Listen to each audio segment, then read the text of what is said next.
While we've seen a lot of controversy and even censorship with fan service style of games lately, the Senran Kagura series is still going very strong, and the newest entry is Peach Beach Splash that's now available. But is this game a stupendous Super Soaker showdown, or is it just gonna leave you feeling all wet?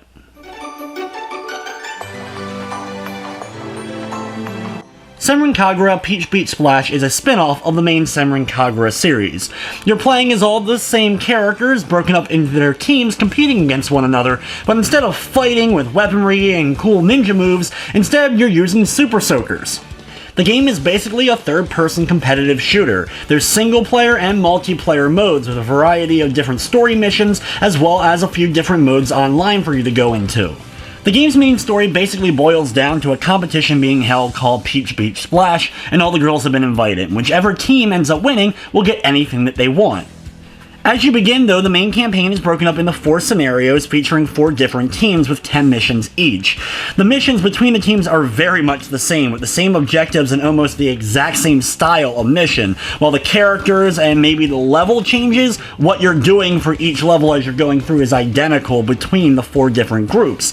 But there is more to the story once you complete these initial 4 campaigns. Outside of the main story mode, there's also some bonus episodes to complete, and the tournament mode that you can enter as well. There's 4 different tournaments for you to compete in, with of course increased difficulty as you go through.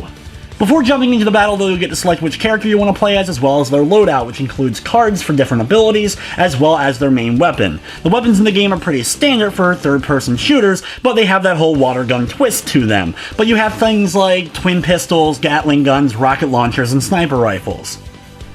You can select any of the guns with any of the characters, and because of this, it takes away a little bit of the uniqueness of the characters. While you have a large variety of them still to choose from, they pretty much feel the same other than their melee attack and just their overall appearance. The ability cards you can use at any point during battle to help you with things like shields, buffs, or a pet that will show up for a little bit of time to aid you.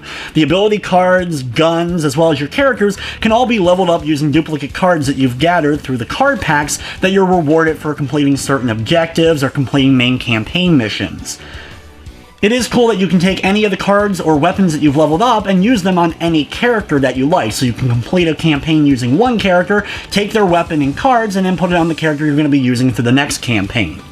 When the action begins, your character controls quite well. You're able to lock on the targets, fire at them using the trigger, you can just kind of do it free range. You do have that limited supply of ammo though, because it is a water pistol that you'll have to restore. It's probably the most annoying thing, though you're able to kind of increase some of its stats to make this a little bit better as you go through the game. You're also able to do a double jump or hover like a jetpack using your water tank, as well as dashing or sliding across the map at a quicker pace, but of course using these abilities will eat up some of your tanks, so you may have to reload right after. Your main goal for attacking enemies is just to blast them. When they run out of health, you have the option to run up and humiliate them if you want to, which will instantly get them off of the map. However, if they're just laying there on the map with no health, another character can come up and revive them, though this doesn't really seem to happen in the main story mode. Speaking of the AI in the game, though, it's very poor at times, running consistently in the walls, not helping you at all, and objectives, just forget about it. Unless the objective is to destroy any enemy that comes near it, the AI won't be able to complete it, so it's pretty much up to you during main missions to make sure that the goals are completed.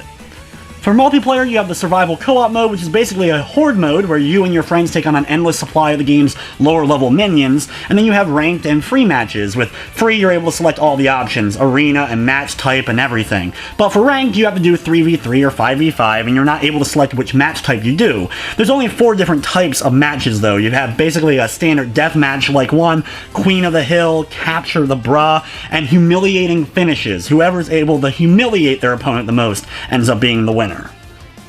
The game features a plethora of unlockables that you'll be able to get and buy new things like accessories and hairstyles, background music, and art in the shop, and then you can go into the dress-up room where you're able to change the character's outfit and interact with them a little bit. From the technical side of things, the game didn't crash on me, but there was slowdown, especially during intense multiplayer matches or when there was a lot of action going on screen. It didn't usually last all that long, but it was definitely noticeable. Senran Kagura Peach Beach Splash is available now on the PlayStation 4 for $49.99, and it does have a Platinum trophy on the PS4. Overall, I'm a big fan of the Senran Kagura series, but I feel like Peach Beach Splash is just okay. Even for a Senran Kagura game, the game gets way too repetitive way too quickly. The missions, mission objectives, lower level minions, and even the stages, there's just not enough variety to them. The game does have plenty of humor as well as plenty of fan service that's thrown in, and the multiplayer aspect can be a lot of fun, so I find some people that'll be able to jump into this game and really get involved with that. But even with all that said, I'm going to be giving Senran Kagura Peach Beach Splash a just okay 5 out of 10. But anyway guys, that's going to wrap up this review. I'd like to thank you for watching, and of course I hope you enjoyed.